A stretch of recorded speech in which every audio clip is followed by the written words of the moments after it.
நேருக்கு நேராய் வரட்டும் நெஞ்சில் துணிவிருந்தால்,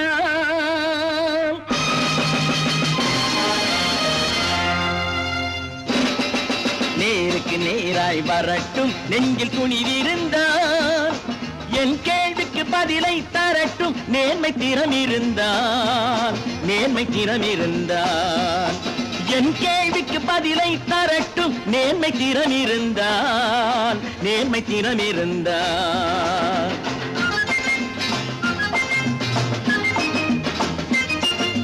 உழைப்போர் அனைவரும் ஒன்று எனும் உணர்வினில் வளர்வது இன்று, உழைப்போர் அனைவரும் ஒன்று எனும் உணர்வினில் வளர்வது இன்று.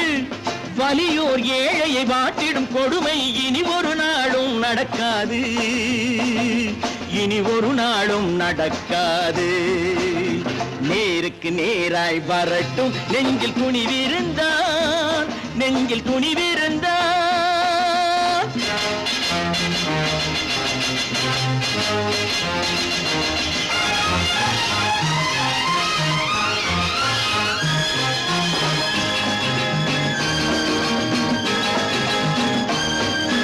பட்டினியால் தினம் ஒட்டிய வயிறு பாதையில் தவிக்குதடா, சில பாவிகள் ஆணவம் பஞ்சையின் உயிரை தினம் தினம் பறிக்குதடா. பட்டினியால் தினம் ஒட்டிய வயிறு பாதையில் தவிக்குதடா, சில பாவிகள் ஆணவம் பஞ்சையின் உயிரை தினம் தினம் பறிக்குதடா. மாறினால் மாறட்டும், இல்லையே மாற்றுவோம், தீமைகள் யாவையும் தூண்டிலே ஏற்றுவோம். நேருக்கு நேராய் வரட்டும் நெஞ்சில் துணிவிருந்தால், நெஞ்சில் துணிவிருந்தால்.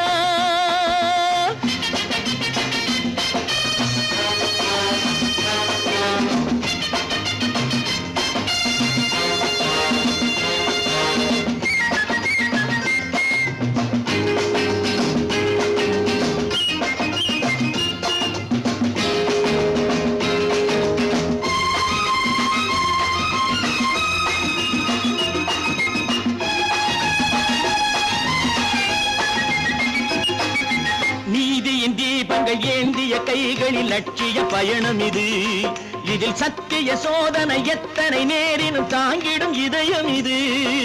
நீதியின் தீபங்கள் ஏந்திய கைகளில் லட்சிய பயணம் இது, இதில் சத்திய சோதனை எத்தனை நேரினும் தாங்கிடும் இதயம் இது.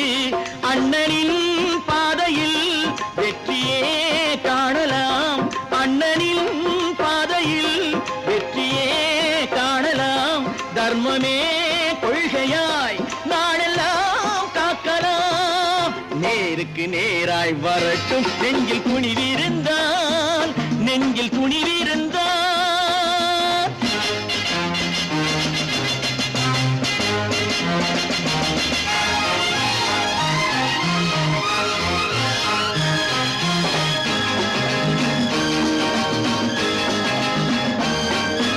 தனி ஒரு மனிதனுக்கு உணவில்லை என்றால் ஜெகத்தினை அழித்திடுவோம் என்று தமிழ் கவி பாரதி பாடிய பாட்டை நடைமுறை ஆக்கிடுவோம். தனி ஒரு மனிதனுக்கு உணவில்லை என்றால் ஜெகத்தினை அழித்திடுவோம் என்று தமிழ் கவி பாரதி பாடிய பாட்டை நடைமுறை ஆக்கிடுவோம். சொன்னதை செய்யுவோம், செய்வதை சொல்லுவோம், அன்னையின் பூமியே தெய்வமா எண்ணுவோம்.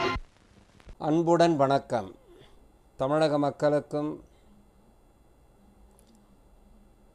ஆளுகின்ற அரசுக்கும் இப்போது மருத்துவமனையில் ஒரு நிகழ்வு நடந்தது. சென்னை சைதாப்பேட்டை கிண்டி அரசு மருத்துவமனை. அங்கே ஒரு தாயினுடைய வேதனையை அந்த மகன் தாங்க முடியாமல் மருத்துவரை 6 மாத காலம் சந்தித்திருக்கிறார். சென்னை சைதாப்பேட்டை கிண்டியில் உள்ள மருத்துவமனையில் சரியான சிகிச்சை அளிக்காத காரணத்தினால் அவர் வெளியே ஒரு மருத்துவமனையை அணுகியிருக்கிறார். அந்த மருத்துவமனையில் இருப்பவர்கள் மருத்துவர்கள், உன் தாய்க்கு முத்திவிட்டது வியாதி, இதை நீங்கள் முன்பு பார்த்த இடம் சரியாக கவனிக்கவில்லை என்று அவர்கள் சொல்லியிருக்கிறார். அந்த மகன் துடிதுடித்து வேதனையில் சென்னை சைதாப்பேட்டை கிண்டியில் உள்ள அரசு மருத்துவமனையில் அந்த மருத்துவரை அணுகியிருக்கிறார். ஆனால் அந்த மருத்துவர் அவருக்கு சரியான பதில் கொடுக்கவில்லை. அவரை ஏளனம் செய்திருக்கின்றார். அதனால் அவர் கோபமடைந்து அந்த மருத்துவரை கத்தியால் குத்தியிருக்கின்றார். அது தவறுதான். கத்தியால் குத்தியது ஒரு மருத்துவரை தவறு. ஆனால் அந்த தவறை செய்வதற்கு தூண்டுதலாக இருந்த அந்த டாக்டரை அரசு என்ன செய்ய வேண்டும்? அவரை கத்தியால் குத்திவிட்டால் என்ற உடனே அவரை அவசர சிகிச்சைக்கு எடுத்து கொண்டு போய் சென்று சிகிச்சை பார்த்துருக்கார். ஆனால் அந்த தாய் இன்று உயிருக்கு போராடி கொண்டிருக்கிறார். அந்த தாயின் மகன் துடிக்கின்றான்.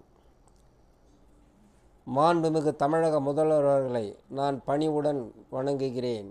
அண்ணா எம்ஜிஆர் மகான்கள் கழக நிறுவனர், கழக பொதுச் செயலாளர், நீங்கள் நியாயத்தோடு நேர்மையோடு நீதியோடு நடுநிலை வகிக்க வேண்டும்.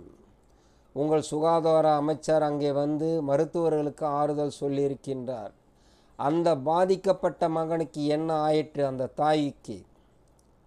அதை சற்று சிந்தியுங்கள். தவறுதான், ஒருவர் தவறு செய்யக்கூடாது. ஆனால் அந்த தவறை செய்வதற்கு தூண்டுதலாக இருந்தவரை அவரையும் நீங்கள் தண்டிக்கப்பட வேண்டும். ஏனென்றால் அவர் டாக்டர்.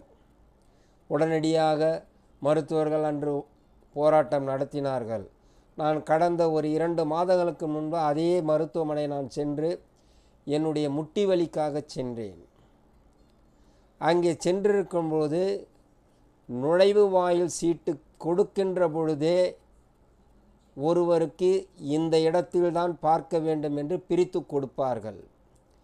கால் முட்டி வலி என்றால் ஒரு பிரிவு, உடம்பு வலி என்றால் ஒரு பிரிவு, காய்ச்சல் என்றால் ஒரு பிரிவு, கண் நோய் என்றால் ஒரு பிரிவு, இருதய பிரச்சனை என்றால் ஒரு பிரிவு.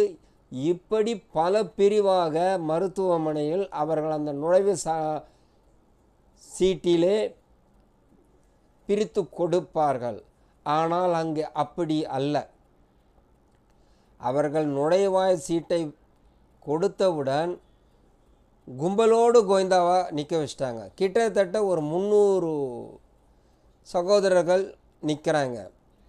அப்போது நான் போய் அதாவது செவலியர் என்ற நர்ஸிடம் கேட்கின்றேன், ஏனம்மா இது நுழைவாய் சீட்டு கொடுத்தவுடன் அந்தந்த பிரிவினை போய் அவன் வேலையை பார்த்துன்னு வந்துட்டு கேள்வி கேட்க ஒரு மரியாதை நிமித்தம் இல்லாமல் அந்த நர்ஸு சொன்னாங்க. அங்கே இருக்கிற சகோதரர்கள் உடனே என்ன பண்ணுறாங்க, என்ன வந்துட்டாரா எம்ஜிஆர் கேள்வி கேட்க. அப்போவே நான் நினச்சிட்டேன், புரட்சி தலைவர் அவர் அனுபவத்தின் அடிப்படையில் தான் பாடியிருக்கிறார். திருந்தாத உள்ளங்கள் இருந்தென்ன லாபம். ஒருவர் தவறு செய்யும்போது அதை தட்டி கேட்டிருந்தால் அந்த செவிலியர் நரசு பயந்திருப்பார்.